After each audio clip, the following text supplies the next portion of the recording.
The Anoa'i family tree just got another branch, and this one hits differently, because the man who just walked into WWE is the son of one of the most terrifying performers this business has ever seen. He's already interrupted a title match, he's already claiming there's a new sheriff in town, and depending on which side he picks, he could completely rewrite the entire Bloodline war. Stick around, because I'm breaking down exactly who this is, what's confirmed, and how much trouble this could actually mean for everyone involved. Welcome back to Ringside Report, let's get into it. Let's get one thing clear right away, because the framing here can get confusing. This new arrival isn't literally Haku's son.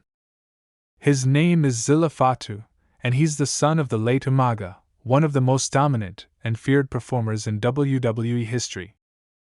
So while Haku's own sons, Tama and Tala, have been rebuilding their own group as the Sons of Haku, Zilla represents an entirely different branch of the same massive Anoa'i wrestling dynasty, and that dynasty just keeps producing new threats. Here's how Zilla connects to everyone you already know. Umaga was the brother of Rikishi, which makes Zilla first cousins with Jimmy Uso, Jey Uso, and Solo Sikoa. He's also related to Jacob Fatu, whose father Tama was part of the Islanders tag team. And Roman Reigns himself connects into this same family. His father Sikoa was an uncle to Umaga, Rikishi, and Tama. So while Zilla and Reigns aren't first cousins, they're absolutely part of the same extended wrestling bloodline, in every sense of the word. Zilla's path here wasn't a straight line either.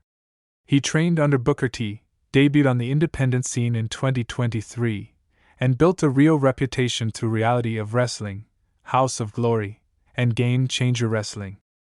He also has a rougher personal history. At 15, a few years after his father's death, he was charged with aggravated robbery and spent 6 years in the Texas State Penitentiary. That's a real, documented part of his story, and it adds a layer of genuine grit to a character WWE could easily lean into. Now let's talk about what's actually happened, because this part is completely confirmed. Reports had been building for months that WWE had real interest in Zilla. Back in June, Fightful Select reported he'd been spotted at the WWE Performance Center in Orlando. Then in August, multiple outlets reported he'd officially signed with the company, with speculation swirling about exactly how WWE planned to use him.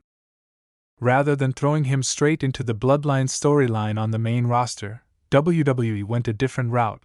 Zilla made his official debut on NXT, interrupting the #1 contenders match between Cruz Montana and Grayson Waller. He hit successive splashes on both competitors, causing a DQ finish, then turned his attention to NXT General Manager Robert Stone, telling him there was officially a new sheriff in town. That's a deliberate choice by WWE, starting him on NXT to develop his character and in-ring skills before potentially folding him into the much bigger main roster Bloodline saga.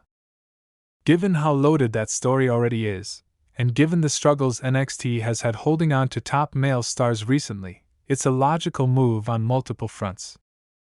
4. Why this could spell trouble for the Bloodline, 9 to 11 o'clock. VO. So why does this genuinely matter for the ongoing Bloodline war? Because Zilla represents a completely new wild card entering an already crowded, already fractured family conflict. You've currently got Reigns' reformed bloodline with the Usos as newly named captains, Solo Sikoa isolated and aligned with LA Knight and Royce Keys, and Haku's own sons building an entirely separate power base as the Sons of Haku. Add in a new, powerful, unpredictable cousin with real personal grievances and a hard-edged real-life backstory, and you've got a genuine X-Factor who could tip the balance for any one of these factions. Now here's where I need to be precise about sourcing, because there's a real difference between what's confirmed and what's still speculation. What's confirmed, Zilla is signed, he's debuted on NXT, and he's aligned himself with nobody specific yet on WWE television. What's speculation? Which side of this war he eventually picks.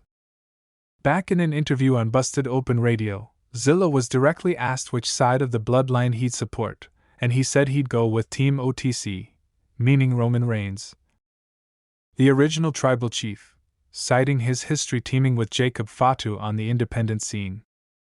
That's a real quote, but it's worth noting it came before his actual WWE arrival, and storylines evolve fast once someone's actually signed and on television. So treat that as his stated preference at the time, not a confirmed booking direction. Here's the speculative what if, clearly flagged as such, given Zilla's harder edge and real personal history. WWE could just as easily use him as an unpredictable agent of chaos who doesn't cleanly align with anyone, showing up to disrupt whichever side is winning at any given moment. Similar to how unpredictable wildcards have been used in Bloodline storytelling before. That would actually create more long-term storytelling value than simply slotting him in as another loyal soldier for Reigns. My honest read on this: WWE has quietly built one of the deepest, most talent-rich family trees in wrestling history, and Zilla Fatu adds a genuinely fresh, dangerous new branch to it. Starting him in NXT is the smart move. Let him develop before throwing him into a story this loaded. But once he does arrive on the main roster, whichever side he picks, or doesn't pick, is going to matter a lot.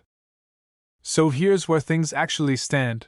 Zilla Fatu's signing and NXT debut are completely confirmed, straight from WWE programming and multiple credible reports. Which side of the Bloodline war he ultimately joins is still speculation.